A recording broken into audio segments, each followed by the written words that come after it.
What up, though? You are now rocking with the Onrea Initiative podcast. My name is Brian Onrea. I am so glad to be talking to you today, the morning after the Super Bowl. This is episode number 24.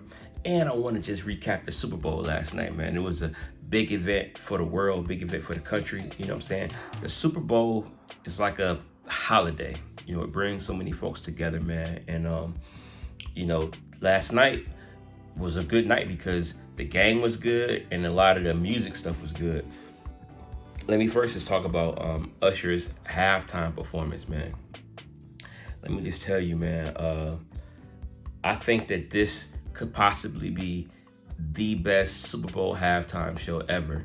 Now, I'm not saying that it is right now because I gotta watch it a couple more times and just give it some time. I do not want to be the prisoner. I do not want to be a prisoner of the moment. But I think it could be the best Super Bowl halftime show. I think about Prince had a great one.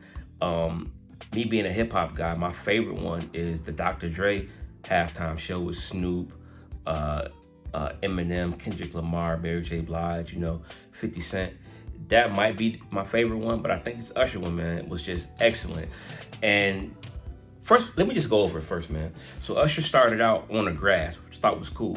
He started out he wasn't on the stage on the platform. He started out on the grass, dancing on the grass, the same grass the players play on. He started on the grass, man. And right off the bat, you can tell he was singing live because he was dancing, moving, and you can tell he was actually singing for real. He wasn't singing over a track. So that was pretty cool. He opened up with Caught Up, I didn't expect him to open up with Caught Up. I wasn't sure what song he was going to do to open up with, but Caught Up is a real dope song off the Confessions album. So we started off with Caught Up, man. Then he went to You Don't Have to Call, which is another dope song. He didn't stay on these songs for that long, but he just touched them real quick. So Caught Up, You Don't Have to Call. Then he quickly did a little bit of Make Love in the Club, just a little bit, you know what I'm saying? Then Alicia Keys came and did her song, Some People Want It All. She did that song, on this extravagant red piano, you know what I'm saying? She did that part, man. And then Usher came up and did My Boo. And the internet had a field day with how close Usher was on Alicia Keys, Alicia Keys was up there, with some little sheer, see-through, looking all thick, you know what I'm saying? That's a man's wife, though, you know what I'm saying? That's Swizz Beatz wife. But Usher all dancing up on her, and the internet had a field day, especially when he came from behind her. That's woo, you know what I'm saying? And it's funny because Usher got so much controversy from him dancing up on dudes' girlfriends at his show. And now he got, a famous dude, a famous producer's wife. He all close up on her. I was like, ooh, man, that was a trip. But the internet had a field day with that, with some of the tweets that they were sending out last night. It was crazy, man. Then he had Jermaine Dupri come out and introduce Confessions. And they was clowning on Jermaine Dupri because they said he had on some little girl church socks. You know how them little girls wear them Mary Jane shoes and they put on those socks and they flip them over. It was clowning his socks, man. But that was real dope when he came and introduced Confessions because, Jermaine Dupri and Brian Michael Cox produced Confessions. So that's kind of dope that he introduced that, man. He brought out Her to play the guitar. You know what I'm saying? So Her came out. That was dope. And this was real strategic because whenever he had these special guests come, the camera would go to the special guest for a minute and he would go and change wardrobe real quick. So it was real strategic how he did that, man. Then he brought out will.i.am to do that one song, oh. You know what I'm saying? So will.i.am came looking very will.i.am with whatever he had on his face. That was pretty dope. Then I thought it was real dope when he started skating. He turned the thing into a skating rink. He had these skaters, they all skated. And I'm like, no, Usher's not going to skate. I'm like, he can't skate because what if he fall? What if he fall on national TV? So he can't skate. But sure enough, he was up there skating. Very, very dope. Very, very dope, man. That was just that kind of took the cake from me. Oh, man, this dude is actually out there skating. You know what I'm saying? Then he brought out Lil Jon, and Lil Jon did Turn Down for What. He in the crowd going crazy, Turn Down for What? And they showed footage of somebody flying in the air. They threw some guy in the air, and somebody tweeted, whatever, somebody go check on that guy. Whatever happened to that guy that flew in the air. They was going crazy. And then Lil Jon was there, and then Ludacris came and did yeah, they did yeah, you know what I'm saying, and you know I live here in Atlanta, so a lot of the folks here in Atlanta was talking about how, it was really like an Atlanta halftime show, and I think they even said something about bringing Atlanta to the world there on the stage. So it was real Atlanta-ish on the stage, man. Just an excellent performance. I think it might be the best that I've seen. You know what I'm saying? I think it might be. Usher did his thing, man. He took his shirt off. The ladies going crazy.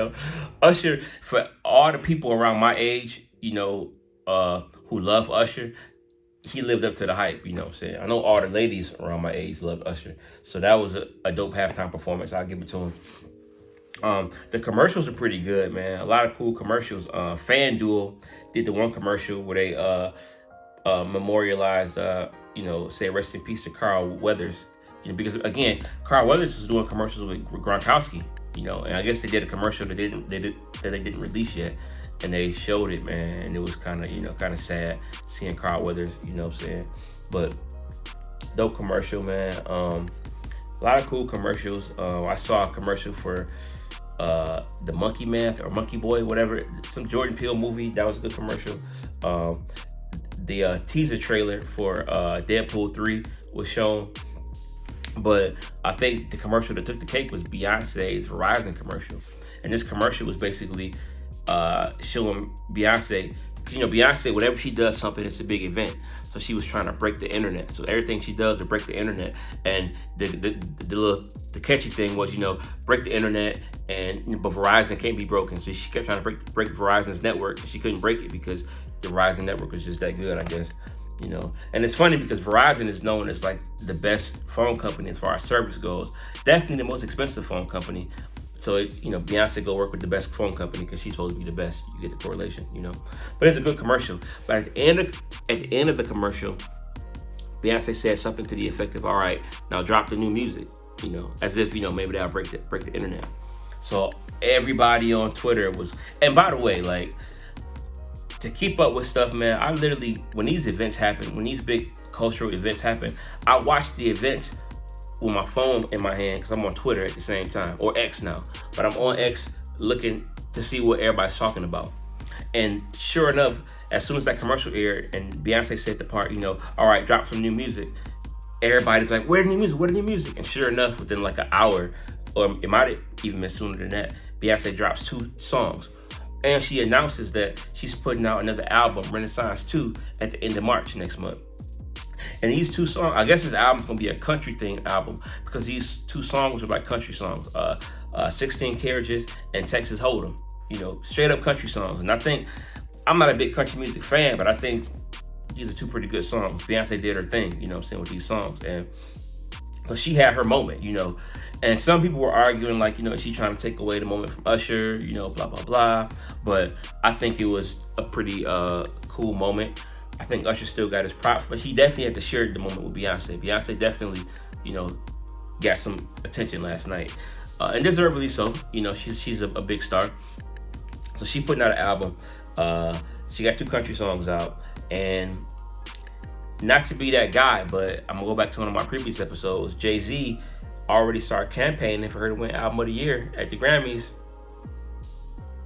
It started. It's all a campaign, man. It's all a campaign. And honestly, I don't know how I feel about that, man. I'm not mad at it because, even Killer Mike won the rap album of the year, but Killer Mike was campaigning for the Grammy before that album even came out. So I understand, what they're trying to do.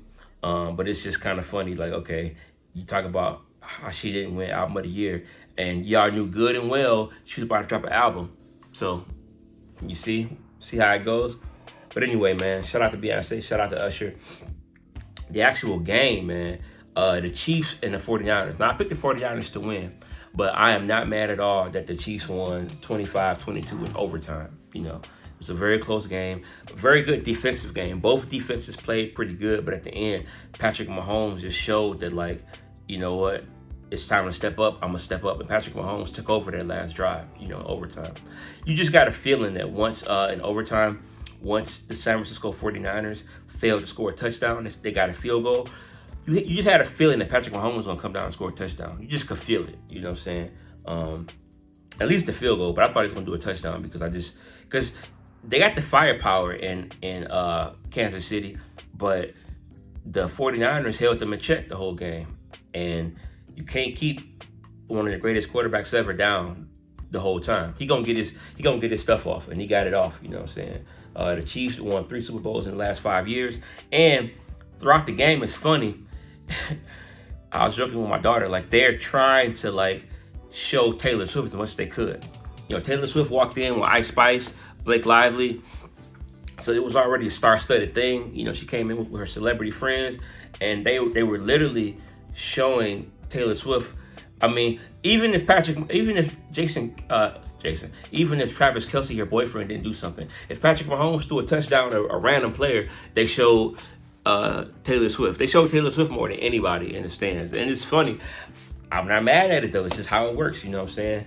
And then after the game, they showed this wholesome moment of Travis Kelce hugging and kissing on Taylor Swift. I made it part of the cover art for this episode.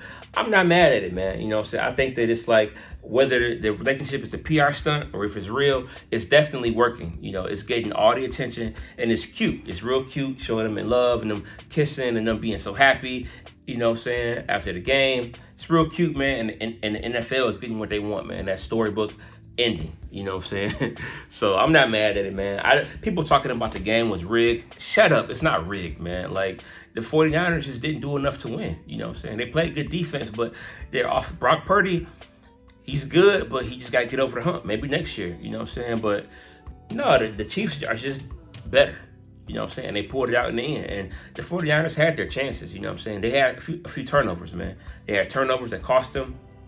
And that's just the way it is, man. You know what I'm saying? Good game. Real good game. Real entertaining game, man. Shout out to the Kansas City Chiefs. I do think the Lions would have beat them because you already beat them once this year. But I'm going to leave that alone.